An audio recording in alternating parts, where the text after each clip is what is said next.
Hello बच्चों, कैसे हैं आप लोग।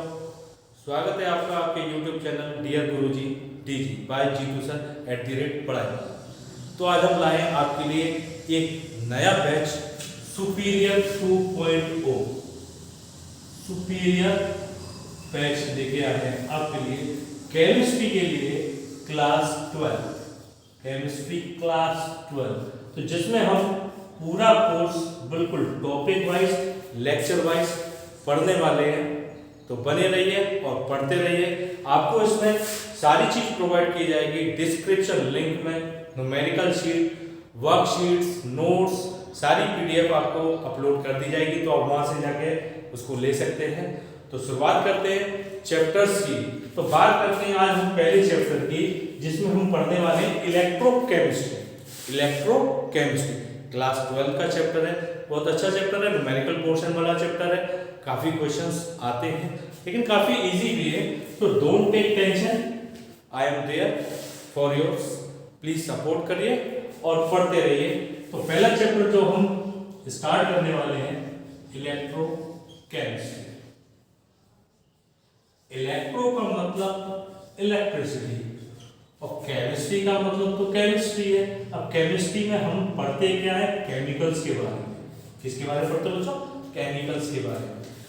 तो कन्वर्जेंस होता है केमिकल एनर्जी का इलेक्ट्रिकल एनर्जी में। The conversion of chemical energy, the conversion of chemical energy into electrical energy, उस ब्रांच को हम क्या बोलेंगे? इलेक्ट्रोकेमिस्ट्री। क्या बोलेंगे बच्चों? इलेक्ट्रोकेमिस्ट्री। कन्वर्जन हो जाना केमिकल एनर्जी का इलेक्ट्रिकल एनर्जी में, इलेक्ट्रिसिटी एनर्जी में, उसे हम बोलेंगे इलेक्ट्रोकेमिस्ट्री। वो ब्रांच केमिस्ट्री की जिसमें हम किसके बारे में पढ़ते हैं? Conversion of chemical energy into electrical energy. Conversion of chemical energy into electrical energy, उस ब्रांच को हम बोलते हैं इलेक्ट्रोकेमिस्ट्री। क्या बोलते हैं बच्चों? इलेक्ट्रोकेमिस्ट्री। इसमें जो सबसे पहली चीज होती है वो हमारा होता है इलेक्ट्रोलाइट। इलेक्ट्रोलाइट क्या होता है? जैसे नमक होता है NaCl है, KCl है, AgNO, बहुत सारे हैं। तो इलेक्ट्रोलाइट होते क्या है? वो सब्सटेंस जो डिसोसिएट, टूट जाते हैं। डिसोसिएट का मतलब होता है टूट जाना। वो सब्सटेंस जो डिसोसिएट हो जाते हैं आयंस में। किसमें बच्चों? आयंस में। On dissolving in water, on dissolving in water, वो सब्सटेंस जो टूट जाते हैं आयंस में। किसमें टूट जाते हैं बच्चों? आयंस में। अब आयंस जो है, इसे तोड़ने के बाद दो ही तरीके के आयंस बनते हैं, एक Na पॉजिटिव और एक Cl नेगेटिव। जो पॉजिटिव आयन होता है उसे बोलेंगे हम केटायन, और जो नेगेटिव आयन होता है उसे बोलेंगे हम एनायन। तो वो सब्सटेंस जो डिसोसिएट हो जाएंगे जब हम किस में डिसॉल्व करते हैं उसको? वाटर में, उनको हम क्या बोलते हैं? इलेक्ट्रोलाइट। क्या बोलते हैं बच्चों? Electrolyte. The substance which dissociate into ions on dissolving in water is called electrolyte. Electrolyte. उसके बाद इलेक्ट्रोलाइसिस। इलेक्ट्रोलाइसिस क्या होता है? इलेक्ट्रोलाइसिस, इलेक्ट्रो का मतलब इलेक्ट्रिसिटी और लाइसिस का मतलब होता है ब्रेक डाउन या डिकम्पोजिशन। ब्रेक डाउन या डिकम्पोजिशन। डिकम्पोजिशन किससे? इलेक्ट्रिसिटी से। द डिकम्पोजिशन ऑफ किसका? Electrolyte. The decomposition of electrolyte on passing electricity, on passing electricity in aqueous solution और in molten state, और in molten state। molten state का मतलब होता है पिघली हुई स्टेट। aqueous solution का मतलब नम, गीली स्टेट। अब जैसे सॉल्ट NaCl है यहाँ पर रखा है, क्या वो इलेक्ट्रिसिटी से टूट जाएगा? वो सॉलिड स्टेट में नहीं टूटेगा। अगर उसमें थोड़ा सा पानी मिला दें और इलेक्ट्रिसिटी पास करें तो तुरंत उसके आयंस कन्वर्ट हो जाएंगे। यानी हमेशा और हमेशा क्या चीज इंपॉर्टेंट होती है डिकम्पोजिशन के लिए? एक्वस सॉल्यूशन और मोल्टन स्टेट। डिकम्पोजिशन हो जाना किसी भी इलेक्ट्रोलाइट का जब हम पास करते हैं इलेक्ट्रिसिटी उसके एक्वस सॉल्यूशन में या मोल्टन स्टेट में, उसको हम बोलते हैं इलेक्ट्रोलाइसिस। क्या बोलते हैं बच्चों? इलेक्ट्रोलाइसिस। डिकम्पोजिशन किसी भी इलेक्ट्रोलाइट का जब हम उसमें क्या पास कर देते हैं? इलेक्ट्रिसिटी उसके एक्वस सॉल्यूशन में और मोल्टन स्टेट में, उसे हम क्या बोलेंगे बच्चों? इलेक्ट्रोलाइसिस। क्या बोलेंगे बच्चों? इलेक्ट्रोलाइसिस। दोबारा सुनिएगा, इलेक्ट्रोकेमिस्ट्री का मतलब होता है केमिस्ट्री की वो ब्रांच जिसमें हम किसके बारे में पढ़ते हैं, conversion of chemical energy into electrical energy, chemical energy into electrical energy. उस ब्रांच को हम क्या बोलते हैं, इलेक्ट्रोकेमिस्ट्री। क्या बोलेंगे बच्चों, इलेक्ट्रोकेमिस्ट्री। कन्वर्जन हो जाना केमिकल एनर्जी का, केमिकल्स की जो खुद की एनर्जी है उसे कन्वर्ट करना इलेक्ट्रिकल में, वो कहलाती है ब्रांच इलेक्ट्रोकेमिस्ट्री। क्या कहलाती है ब्रांच, इलेक्ट्रोकेमिस्ट्री। उसमें जो पहली चीज आती है वो हमारा होता है इलेक्ट्रोलाइट। तो इलेक्ट्रोलाइट वो होते हैं वो सब्सटेंस जो टूट जाते हैं आयंस में, जब हम उसको किस में डिसॉल्व करते हैं, वाटर में। जैसे Na को ब्रेक करेंगे तो Na पॉजिटिव और Cl नेगेटिव। पॉजिटिव आयन को क्या बोलते हैं, कैटायन। नेगेटिव आयन को क्या बोलते हैं, anion.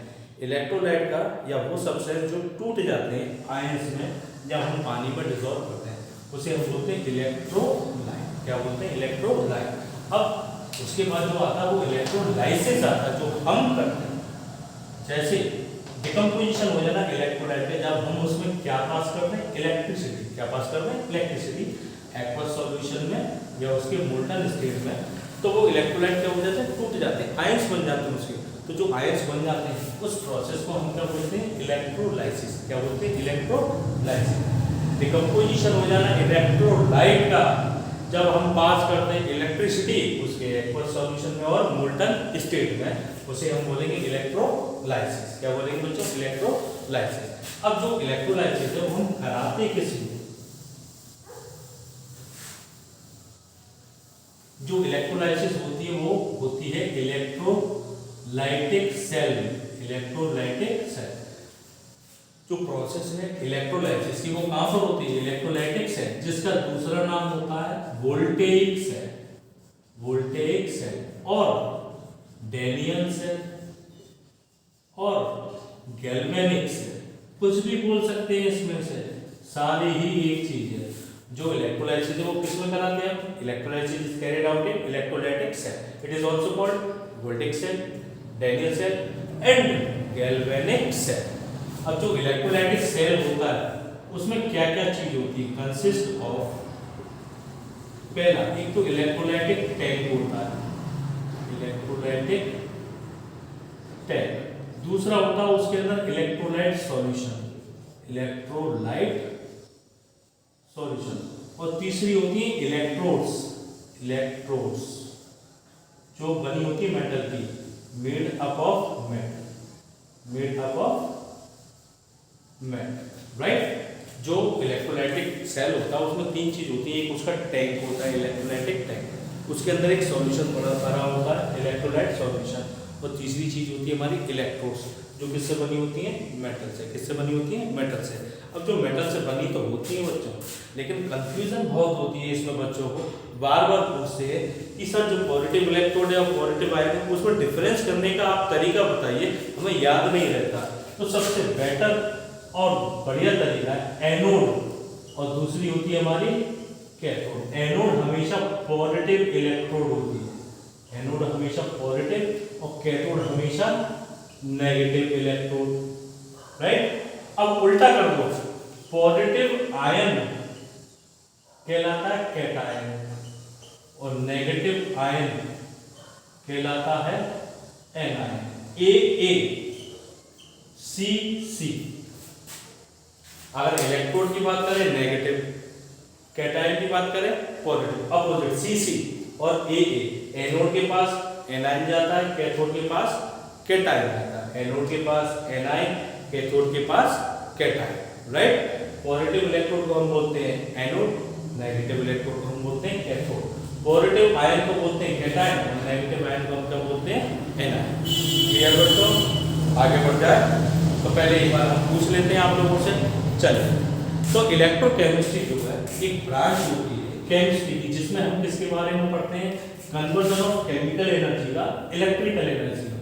Conversion of chemical energy into electrical energy, मतलब जो केमिकल की एनर्जी है उसको हम कन्वर्ट करते हैं इलेक्ट्रिकल में, तो वो क्या कहलाता है हमारा, इलेक्ट्रोकेमिस्ट्री। उसमें जो सबसे पहली चीज होती है वो हमारी होती है इलेक्ट्रोलाइट। इलेक्ट्रोलाइट क्या होता है, ये वो सब्सटेंस होते हैं जो आयंस में टूटते हैं। आयंस दो टाइप के बनते हैं, एक पॉजिटिव और एक नेगेटिव। पॉजिटिव को बोलते हैं कैटायन और नेगेटिव को बोलते हैं हम एनायन। तो आयंस में टूट जाते हैं जब हम उसे पानी में क्या कर देते हैं, डिजोल्व, तो वो क्या कहलाते हैं हमारे इलेक्ट्रोलाइट। क्या कहलाते हैं, इलेक्ट्रोलाइट। अब जो इलेक्ट्रोलाइसिस होती है वो प्रोसेस होती है, वो प्रोसेस जब हम किसी भी इलेक्ट्रोलाइट में क्या पास करते हैं, इलेक्ट्रिसिटी। अगर हमने किसी भी इलेक्ट्रोलाइट में इलेक्ट्रिसिटी को पास कर दिया तो पास करने से क्या होगा, उसकी क्या बनते हैं, आयंस। क्या बनते हैं, आयन। जो आयंस बनते हैं, वेरी इंपॉर्टेंट चीज कि जो आयंस बनते हैं वो हमेशा और हमेशा उसके या तो एक्वस सॉल्यूशन में बन सकते हैं या मोल्टन स्टेट में, एक्वस सॉल्यूशन में या मोल्टन स्टेट में, तभी उसके आयंस बन सकते हैं, वरना नहीं बन पाएंगे। अगर सॉलिड स्टेट में कोई भी चीज है तो उसके आयंस कभी बन ही नहीं सकते। तो उसके लिए हमें एक्वस सॉल्यूशन चाहिए या उसकी मोल्टन स्टेट चाहिए, तो उसमें उसके क्या बन जाते हैं, आयन। उस प्रोसेस को हम बोलते हैं इलेक्ट्रोलाइसिस। क्या बोलते हैं, इलेक्ट्रोलाइसिस। और जो इलेक्ट्रोलाइसिस हम कराते हैं वो कराते हैं इलेक्ट्रोलाइटिक सेल में, जिसका दूसरा नाम होता है voltaic cell, Daniell cell and galvanic cell. जो इलेक्ट्रोलाइटिक सेल है उसमें क्या क्या चीज होती है, कि उसका टैंक होता है जिसमें उसका सॉल्यूशन भरा होता है, और तीसरी चीज उसमें हम क्या लगा देते हैं, इलेक्ट्रॉन। तीसरी चीज क्या लगा देते हैं, इलेक्ट्रॉन। डायग्रामेटिक बताते हैं, ये हमने एक टैंक लिया है, दिस इज इलेक्ट्रोलाइटिक टैंक। दूसरा इसके अंदर होता है इलेक्ट्रोलाइट सॉल्यूशन, इलेक्ट्रोलाइट सॉल्यूशन। तीसरी इसकी चीज होती है इलेक्ट्रोड्स, एक होती है पॉजिटिव और दूसरी होती है नेगेटिव। ये हमने ले ली पॉजिटिव इलेक्ट्रोड। पॉजिटिव इलेक्ट्रोड को हम क्या बोलते हैं, एनोड, और नेगेटिव इलेक्ट्रोड को हम क्या बोलते हैं, कैथोड। नेगेटिव इलेक्ट्रोड, इसे हम क्या बोलते हैं बच्चों, कैथोड। पॉजिटिव इलेक्ट्रोड हमारी एनोड, नेगेटिव इलेक्ट्रोड हमारी कैथोड। अब जैसे ही इसमें इलेक्ट्रिसिटी पास करते हैं, इलेक्ट्रिक करंट आपने क्या कर दिया इसमें पास, पॉजिटिव और ये नेगेटिव, जैसे इलेक्ट्रिक करंट पास कर दिया तो जो इलेक्ट्रोलाइट है वो क्या हो जाता है, डिकम्पोज। क्या हो जाता है, डिकम्पोज। और जैसे वो डिकम्पोज होता है तो आयंस बनाता है, जैसे Na पॉजिटिव और ये Cl नेगेटिव। तो जो पॉजिटिव आयन होता है वो हमारा कहलाता है कैटायन, और जो नेगेटिव आयन होता है वो हमारा क्या कहलाता है, एनायन। क्लियर बच्चों। अब एनोड पे क्या होता है, एट एनोड, एनोड पे ऑक्सीडेशन होता है, loss of electron. Cl negative था, इलेक्ट्रॉन दी, क्योंकि ये पहले से दिया हुआ, इलेक्ट्रॉन दिया, क्या हुआ इसमें, लॉस ऑफ इलेक्ट्रॉन। किसमें कन्वर्ट, सी। कैथोड पे क्या होता है, gain of electron. Cathode Na positive था, एक इलेक्ट्रॉन लिया इसने, इसमें कन्वर्ट हो गया Na, इसमें क्या हुआ है, gain of electron, gain of electron. अगर लॉस ऑफ इलेक्ट्रॉन होता है तो वो कहलाता है ऑक्सीडेशन। क्या कहलाता है, ऑक्सीडेशन। और गेन ऑफ इलेक्ट्रॉन होता है वो क्या कहलाता है, रिडक्शन। क्या कहलाएगा बच्चों, रिडक्शन। तो हमें दो चीज याद रखनी है, एक तो पॉजिटिव आयन होता है कैटायन, नेगेटिव आयन वो होता है हमारा anion. Positive electrode anode, negative electrode cathode. Loss of electron होगा, लॉस ऑफ इलेक्ट्रॉन, तो वो हमारा होता ऑक्सीडेशन। क्या होता है बच्चों, ऑक्सीडेशन। और कहाँ पे होता है हमारा, एनोड पे। गेन ऑफ इलेक्ट्रॉन होगा, गेन ऑफ इलेक्ट्रॉन, तो होता है रिडक्शन। और रिडक्शन किस पे होता है हमारा, कैथोड। रिडक्शन किस पे होता है बच्चों, कैथोड पे। क्लियर यहाँ तक। अब नेक्स्ट टॉपिक जो है बहुत बढ़िया और मजेदार, my favourite topic, Faraday law of electrolysis. Faraday law of electrolysis, यहाँ से आपकी शुरुआत हो जाएगी न्यूमेरिकल पोर्शन की। तो हम हैंड टू हैंड आपको साथ में करा के चलेंगे सारे न्यूमेरिकल्स, आपको कोई डाउट नहीं रहना चाहिए, बस आपका काम है पढ़ने का। आप केवल पढ़िए, बाकी सपोर्ट हम करेंगे, आपको सारी चीज़ आपको प्रोवाइड कराएंगे, आपको किसी भी चीज़ की कोई दिक्कत नहीं होगी, बस केवल आपको पढ़ना है अच्छे से, जी जान लगाकर ओनली। तो देखेंगे next, Faraday law of electrolysis. Faraday ने जो है दो लॉ दिए थे, फैराडे भेरा दे देंगे, this is Faraday, Faraday law of electrolysis. और इसको बड़े आराम से और प्यार से पढ़ेंगे, बिल्कुल एक। तो पहले इसका फर्स्ट लॉ पढ़ेंगे। फर्स्ट लॉ क्या कहता है, एक मैंने छोटू सा बीकर बनाया, इसमें सॉल्यूशन दिया और इसमें एक इलेक्ट्रोड डाला। तो जितना भी मास इलेक्ट्रोलाइट का इस इलेक्ट्रोड पर डिपॉजिट होगा वो डायरेक्टली प्रोपोर्शनल होगा जिसमें हम कितनी इलेक्ट्रिसिटी क्या कर रहे हैं, पास, इलेक्ट्रिसिटी क्या कर रहे हैं, पास। जितना भी मास किसी भी सब्सटेंस का डिपॉजिट होता है किस पे, इलेक्ट्रोड पे, वो डायरेक्टली प्रोपोर्शनल होता है क्वांटिटी ऑफ इलेक्ट्रिसिटी जो हमने उस सॉल्यूशन में क्या करी है, it is defined as the mass of the substance produced at an electrode is directly proportional to the quantity of electricity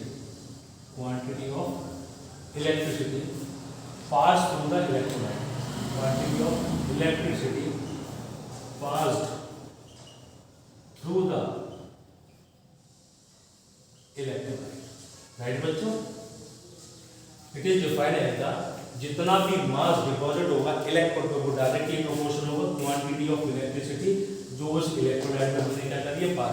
जितनी ज़्यादा इलेक्ट्रिसिटी पास करोगे उतना ही ज़्यादा मास क्या होता जाएगा इलेक्ट्रोड पे डिपॉजिट, जितनी ज़्यादा इलेक्ट्रिसिटी पास उतना ही मास इलेक्ट्रोड पे क्या हो जाता है, डिपॉजिट। तो जितना भी मास डिपॉजिट होता है वो डायरेक्टली प्रोपोर्शनल होता है क्वांटिटी ऑफ इलेक्ट्रिसिटी की जो हमने उस इलेक्ट्रोलाइट सॉल्यूशन में पास कर। अब डायरेक्टली प्रोपोर्शनल का साइन हटाते हैं तो कांस्टेंट आता है जेड।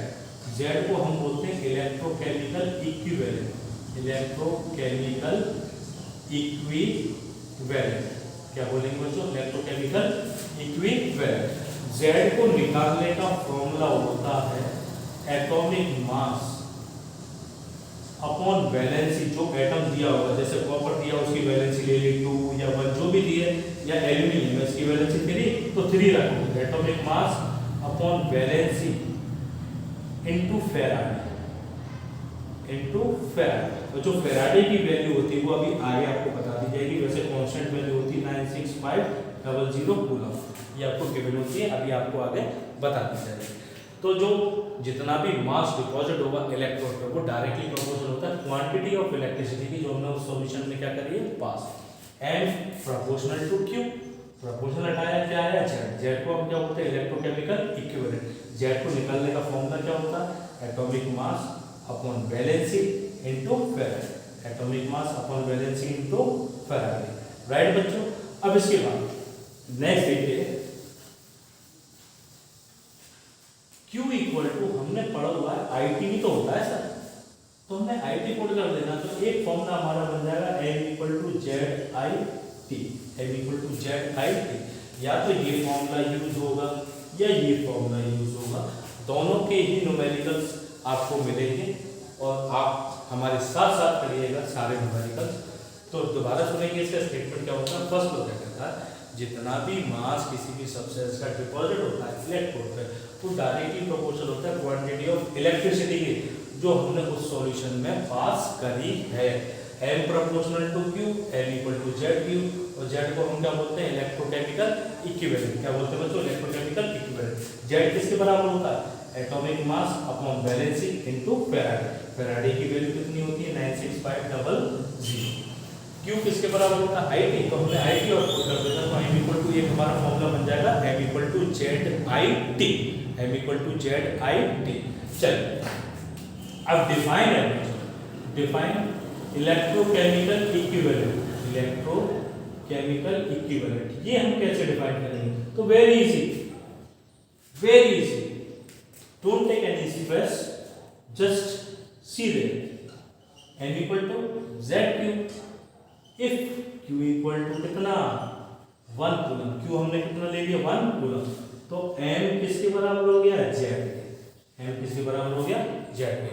यानी electrochemical equivalent, this is electrochemical equivalent is defined as the mass of the substance, mass of the substance जो किस पे प्रोड्यूस हो रहा था, प्रोड्यूस एट किस पे, electrode, mass of the substance produced at electrode when, कब, when 1 coulomb of electricity is passed through it, 1 coulomb of electricity is passed through it। जितना भी मास किसी भी सब्सटेंस का प्रोड्यूस होगा इलेक्ट्रोड पे, जब हम कितनी इलेक्ट्रिसिटी पास कर रहे हैं, 1 कूलम, वो किसके बराबर हो जाएगा, इलेक्ट्रोकेमिकल इक्विवेलेंट। किसके बराबर हो जाएगा बच्चों, electrochemical equivalent.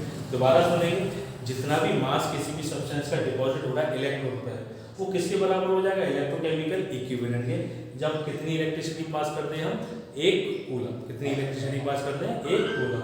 It is defined as the mass of the substance produced at electrode when 1 coulomb of electricity is passed through it. वो हमारा किसके बराबर हो जाएगा, इलेक्ट्रोकेमिकल इक्विवेलेंट। अब जो दूसरा था, वो दूसरा लॉ क्या था, फैराडे का। अब वो देखने वाले हैं। दूसरे लॉ में उसने जो बोला था, वो बोला था कि 2 इलेक्ट्रोलाइट ले लो, 2 इलेक्ट्रोलाइट ले लिए, ये इलेक्ट्रोलाइट फर्स्ट, ये इलेक्ट्रोलाइट सेकंड, दोनों को कनेक्ट कर दिया हमने किसमें, सीरीज में। किसमें कनेक्ट कर दिया, सीरीज में। ये एक इलेक्ट्रोड और ये दूसरी इलेक्ट्रोड, ये एक इलेक्ट्रोड और ये दूसरी electrode. When same quantity of electricity, same, दोनों में सेम पास करनी है। When same quantity of electricity, same quantity of electricity passed through 2 different electrolyte. अगर सेम क्वांटिटी इलेक्ट्रिसिटी की पास करते हैं किसमें, 2 डिफरेंट इलेक्ट्रोलाइट में, तो किसमें कनेक्ट हो, सीरीज में। किसमें कनेक्ट हो, सीरीज में। When same quantity of electricity pass through 2 different electrolytes connected in series, then the mass of the substance produced at electrode. तो जितना भी मास सब्सटेंस का प्रोड्यूस होगा किस पे, इलेक्ट्रोड पे, वो डायरेक्टली प्रोपोर्शनल होगा इक्विवेलेंट वेट के। डायरेक्टली प्रोपोर्शनल होगा इक्विवेलेंट वेट के। डायरेक्टली प्रोपोर्शनल होगा तो किसके, इक्विवेलेंट वेट के।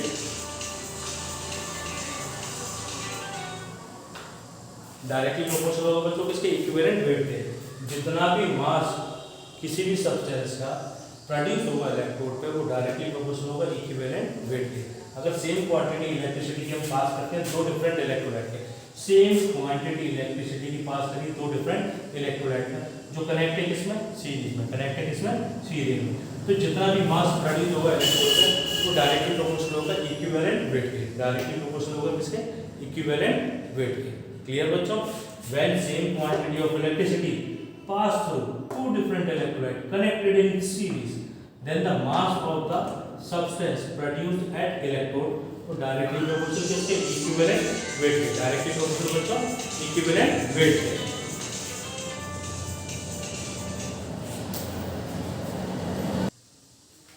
अगर हम सेम क्वांटिटी इलेक्ट्रिसिटी की पास करते हैं बच्चों 2 डिफरेंट इलेक्ट्रोलाइट में जो कनेक्ट है सीरीज में, तो जितना भी मास डिपॉजिट होगा वो डायरेक्टली प्रोपोर्शनल हो जाएगा इक्विवेलेंट वेट के। यानी पहले सॉल्यूशन के लिए m1 प्रोपोर्शनल टू e1, दूसरे सॉल्यूशन के लिए m2 प्रोपोर्शनल टू e2। तो m1 equal to k e1 और दूसरे के लिए m2 equal to k e2, right. तो दोनों का रेशियो रखो, m1 upon m2 equal to k e1 upon k e2। दोनों का रेशियो रखो, k से k कैंसिल, फॉर्मूला आ गया हमारा m1 upon m2 equal to e1 upon e2। ये हमारा फैराडे का सेकंड लॉ। फर्स्ट लॉ का फॉर्मूला क्या आया था, m equal to Z Q, और q की जगह अगर it पुट किया था तो m equal to Z I T, m equal to Z I T. Okay, जैसी सेम क्वांटिटी, दोबारा सुनेंगे, पहले फर्स्ट लॉ फिर सेकंड लॉ। जितना भी मास किसी भी सब्सटेंस का डिपॉजिट होता है इलेक्ट्रोड पे, वो डायरेक्टली प्रोपोर्शनल होता है क्वांटिटी ऑफ इलेक्ट्रिसिटी की जो हमने उस इलेक्ट्रोलाइट सॉल्यूशन में पास कर दी थी। प्रोपोर्शनल हटाते तो कौन सा आता हमारा, z। z को हम बोलते हैं इलेक्ट्रोकेमिकल इक्विवेलेंट। q की जगह हमने it पुट किया तो m equal to Z I T. z हमारा होता है इलेक्ट्रोकेमिकल इक्विवेलेंट। कैसे डिफाइन करते हैं, अगर q हम ले लें 1 कूलम तो z किसके बराबर हो जाता है हमारा, m के। Electrochemical equivalent is defined as the mass of the substance produced at electrode when 1 coulomb of electricity is passed.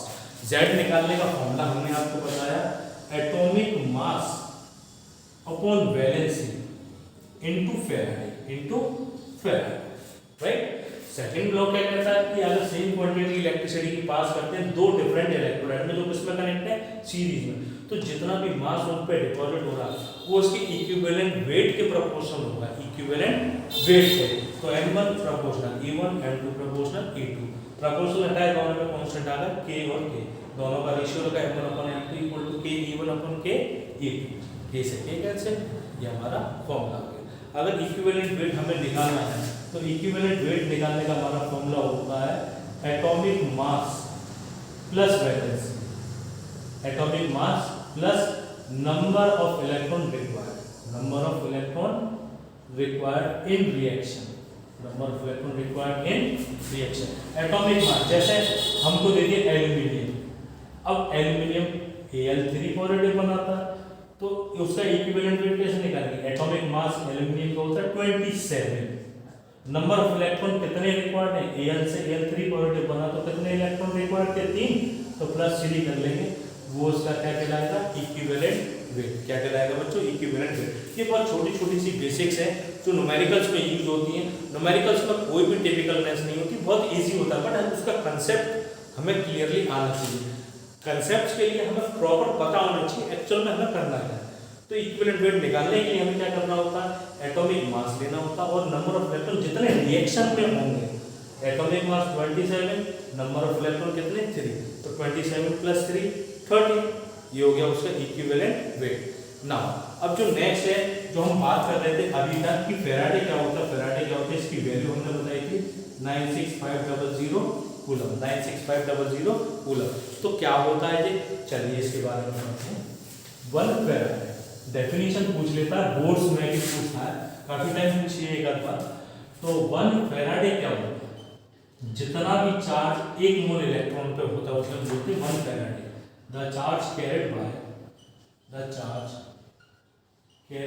Bye 1 mole electron is called 1 Faraday.